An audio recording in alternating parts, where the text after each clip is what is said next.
அப்போஸ்தலனாகிய பேதுரு எழுதின 2வது நிருபம் 1 அதிகாரம் 4வது வசனத்தை வாசிப்போம். 2 பேதுரு 1:4.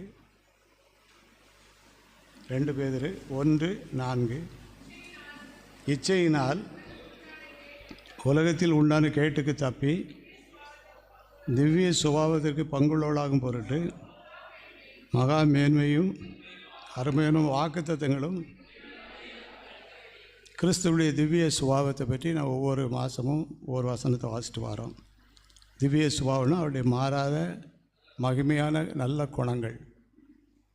அந்த குணங்கள் நமக்கு வரும்போது, அந்த சுபாவம் நமக்கு வரும்போது நமக்கு எது மாறி போயிருக்கு, எந்த கேட்டுக்கு தப்பிக்கலாம்னு சொன்னால் உலகத்தில் உண்டான கேட்டுக்கு நம்ம என்ன செய்யலாம், கேட்டு தப்பிக்கொள்ளலாம். அப்படி திவ்ய சுபாவத்தை பற்றி பைபிளில் வாசிக்கும்போது இயேசு கிறிஸ்துடைய திவ்ய சுபாவம் மத்தேயு எழுதின சுவிசேஷம் 14வது அதிகாரம், மத்தேயு 14, 13, 14. இயேசு அதை கேட்டு அவிடம் விட்டு படகில் ஏறி வனாந்தரமான ஒரு இடத்துக்கு தனியே போனார். ஜனங்கள் அதை கேள்விப்பட்டு பட்டணங்களிலிருந்து கால்நடையாய் அவரிடத்தில் போனார்கள். இயேசு வந்து திரளான ஜனங்களை கண்டு அவர்கள் மேல் மனதுருகி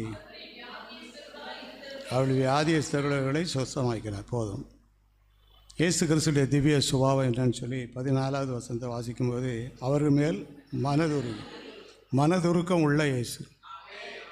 இயேசு கிறிஸ்துடைய திவ்ய சுபாவம் என்னன்னு சொன்னால் மனதுருக்கம். இந்த மனதுருக்கத்தை பற்றி நம்ம அதில் படிக்கும்போது அவர் கால்நடையாக ஜனங்கள்லாம் வராங்க. அவர் எங்கே போக போகிறாரு? இயேசு அதை கேட்டு அவிடம் விட்டு படகில் ஏறி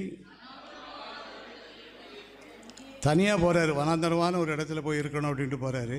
ஆனால் ஜனங்கள் என்ன செய்தாங்க, அதை கேள்விப்பட்டிருக்காங்க.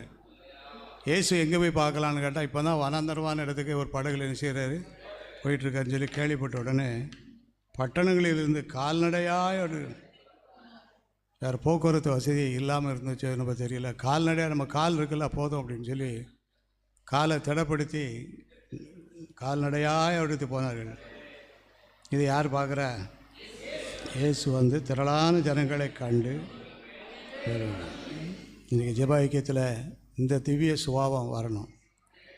எனக்குள்ளே அந்த சுபாவம் வரணும். நம்ம எல்லாருக்குள்ளே இந்த சுபாவம் வரணும். மனதுருகி அவர்களில் எத்தனை பேர் வியாதியாக வந்தாங்களோ திரும்பி போகும்போது எல்லோரும் எப்படி போகிறாங்க? சுகமாகி போகிறாங்க. இப்படி அற்புதங்கள் நடக்கும்படி நம்ம ஜெபிக்க போகிறோம். இந்த கிறிஸ்துவின் திவ்ய சுபாவம்